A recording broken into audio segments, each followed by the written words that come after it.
untitled.com, and I'm with familiar face Rick Kaselj. You guys know him. You've seen him a couple times here on the blog. And so we were having some breakfast, some egg whites, and some kind of sausage patty thing that I'm not sure where it came from. But we were chatting hockey. His Canucks are out.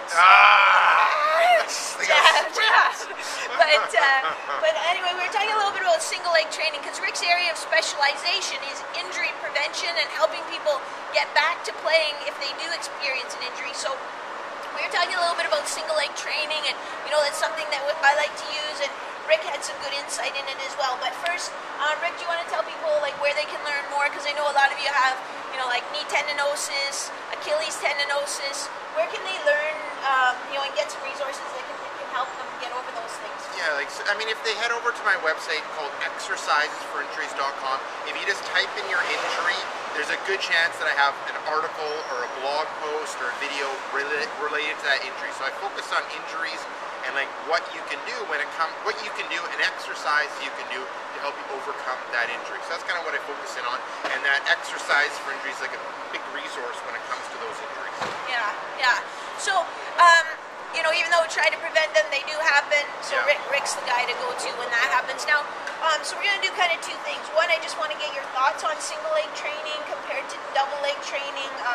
Thinking of just a regular squat compared to a single leg squat. And then I want you to maybe, show us sort of one or two things that exercises and how you think it's more beneficial to hockey players. Does that sound cool? Yeah, that sounds cool. Okay, so we're looking at double leg training and single leg training. I think the big mistake that people end up doing is they just end up focusing too much on one of them. So it's important to integrate both of them, meaning don't just do all squats and all single leg stuff. They both help each other out. And a trend that we've probably seen in fitness this last year or two with the kind of explosion of Olympic lifting is that everything's kind of shifted to like squatting or double leg work. And yeah, that's great, but we need to kind of come in the middle where there's double leg work and the single leg work. So where I end up standing is trying to incorporate both of them.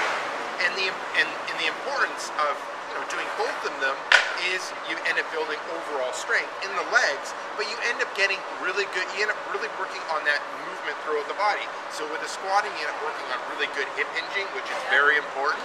And then with that hip hinging, you end up working on rigidity of that upper body, which is important. But then if we go to the single leg training side of things, as a hockey player, very rarely are you on both feet. If you are, you're gliding or going into a turn. Usually you're on one leg. So it's kind of important to have two things: that ability to build force to create speed, and then the second thing is to have that stability to build on that force. So it's important to work on the training side of things that helps build you that force, and then also has that stability. Yeah, that's perfect. Let's do a little compare and contrast. So, what do you think? You want to talk about just a normal double leg squat versus a single leg squat, maybe have you show us a single leg squat and what you look for, and how it works differently than a double leg squat. Does that sound cool? Yeah. Putting you on the spot. Okay, let me just reset the camera. Right. Kind of looking at comparing and contrasting double leg squat with a single leg squat. So with a double leg squat, we end up having different hip widths, which is what I end up looking at. So it can be like a narrow, a hip, or a wider stance when it comes to the squatting side of things. I end up training all of them because you end up building, the more you can kind of change the joint angles, the more you end up strengthening the muscle through those different ranges of motion. Probably what's more appropriate for hockey is hip width apart. So I end up liking the double leg squat because it ends up building overall leg strength, but you end up getting that hip hinging, which is important, and you end up getting that trunk stability or that ideal alignment in the upper body. But then with the single leg, what I really end up looking forward to, so I'm not really worried about the forward and back movement and the sagittal plane movement. I'm really looking at that stability, that lateral stability, side to side, which is important, because if you lack that, you end up having a power leak, meaning you end up losing power in the side to side direction as opposed to putting it in the forward direction. And then the other thing is that control when it comes to that twisting or that transverse plane, and that's another power leak that ends up happening. And having those power leaks end up leading also increasing your risk of injury. Yeah. Because a lot of times people will injure themselves, they're kind of out of that ideal alignment. Yeah.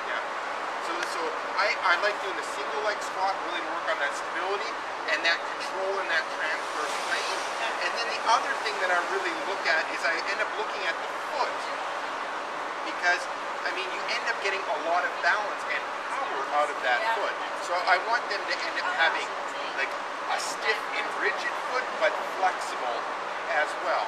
Because once again, it can also be another power lead that is happening. Yeah, that's a really good point. Actually, that's something I haven't thought of before. That's a really good point. Thanks a million, Rick. So this is Maria from HockeyTrainingPro.com. We're in actually beautiful sunny San Diego right now, and Rick, thanks so much for taking a few minutes to spend with us. Rick Kaselj from ExercisesForInjuries.com.